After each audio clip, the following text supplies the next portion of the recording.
කටකතා දහස් ගාණක් හදලා පේජ් වලට සල්ලි ගෙවලා මට බොරු කතා හැදුවා.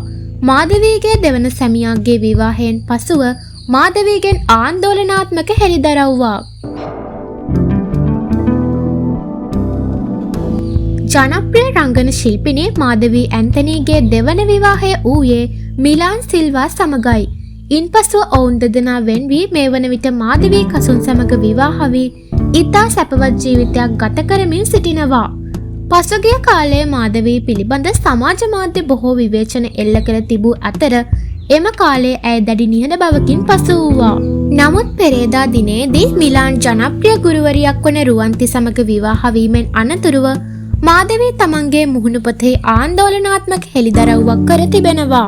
කටකතා හමුදාවලට දහස් ගණන් සල්ලි ගෙවලා මට බොරු කටකතා හදලා අපහාස කළේ පුතේ. ඊට පස්සේ අනික් නරකාත්ම ඒ කතා කරේ තියන් ගියා. ඒ ඇයි අම්මා එයාලා එහෙම කළේ? උන්ට ඕන පදේට නටපු නැති නිසා පුතේ. නටපු අයට එහෙම උනේ නෑ. යනුවෙන් ඇය පවසනවා.